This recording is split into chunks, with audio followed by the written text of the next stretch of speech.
brought to you by Candid.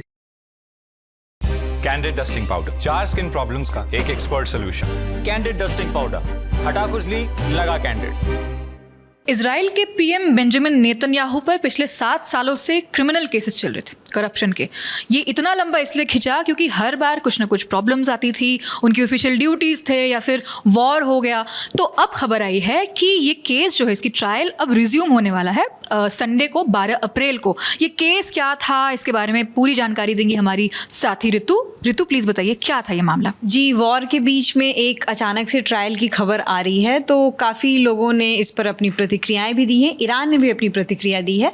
तो हम सबसे पहले ईरान के रिएक्शंस पे हम देख लेते हैं। तो अब्बास अरागची जो ईरान के फॉरेन मिनिस्टर हैं, उन्होंने एक सोशल मीडिया पर ट्वीट किया है और उन्होंने ट्वीट में इस बात की जानकारी दी है कि जो संडे यानी कि 12 अप्रैल को जो उनके ऊपर ट्रायल होने वाला है, वो अगर ट्रंप चाहे तो वो ट्रायल कंटिन्यू हो सकता है और सीज़ फायर का अगर उल्लंघन नहीं हुआ तो वो ईजिली ट्रायल कंटिन्यू हो सकता है।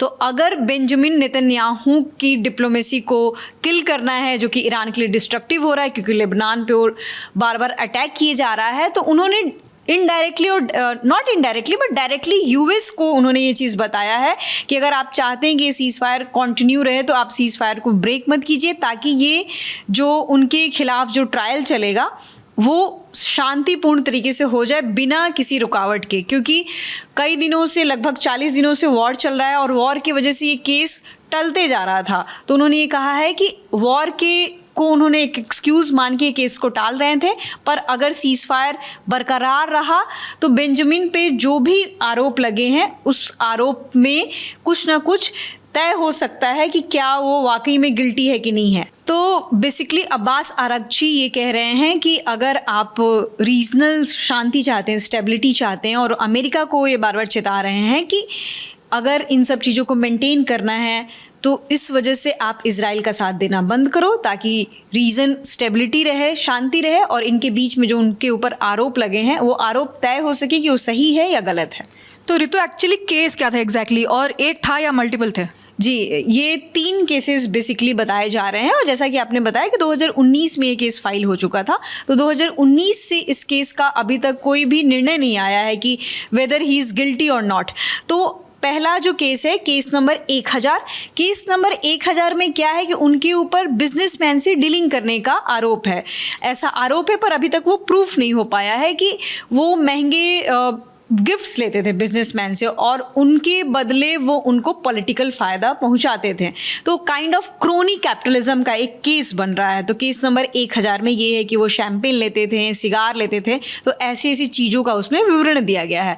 केस नंबर 2000 है, जो कि दूसरा केस है, उसमें मीडिया डीलिंग की बात की गई है कि एक अखबार से उनकी डीलिंग हुई थी और इस डीलिंग में ये दावा किया गया था कि अगर आप मेरे लिए पॉजिटिव न्यूज़ छापेंगे तब हम आपकी जो कॉम्पिटिटिव अखबार है या कॉम्पिटिटिव जो भी मीडिया हाउसेस हैं उनको हम और कमज़ोर कर देंगे। तो बेसिकली आप मेरे लिए पॉजिटिव न्यूज़ छापिए और हम आपको पॉलिटिकल फ़ायदा पहुंचाएंगे, इकोनॉमिक फ़ायदा पहुंचाएंगे। दूसरा केस ये था।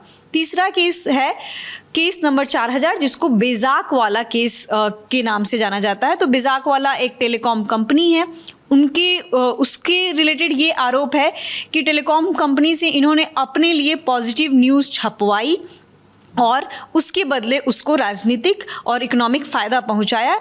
इस वजह से ये तीनों केस पेंडिंग है, और अगर संडे इस पे हियरिंग होता है, ट्रायल होता है और निर्णय आता है तो हमें पता चलेगा कि वो गिल्टी है कि नहीं है। हालांकि जो बेंजामिन नेतन्याहू हैं बार बार इन सारे आरोपों को अभी तक इनकार करते आए हैं और अभी तक प्रूफ नहीं हो पाया है। तो देखते हैं क्या है। आपको बता दें कि 2025 के एंड में और 2026 के शुरुआत में बेंजामिन नेतन्याहू ने इजराइल के प्रेसिडेंट आइजक हर्जोग से रिक्वेस्ट की थी कि इन प्रोसीडिंग्स को ख़त्म कर दिया जाए, बंद कर दिया जाए, लेकिन उसके बाद वॉर ही शुरू हो गया तो इसलिए वैसे भी ख़त्म हो गया। 2023 में भी शुरू हुआ था ये प्रोसीडिंग्स, लेकिन गाज़ा वॉर की वजह से ये रुक गया था। ऊपर से जब रिज्यूम भी हुआ था तो नेतन्याहू हियरिंग को उन्होंने अटेंड नहीं किया।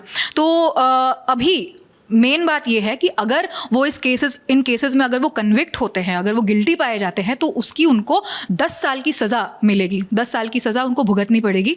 तो अब फिलहाल देखना है कि आने वाले संडे को 12 अप्रैल को क्या इसका रिजल्ट निकलता है। जो भी अपडेट्स आएंगे हम आप तक पहुंचाते रहेंगे। मेरे साथ ऋतु है, मैं हूँ आकांक्षा गोगोई, कैमरे के पीछे प्रशांत है। आप देखते रहिए दिल ललन टॉप। शुक्रिया।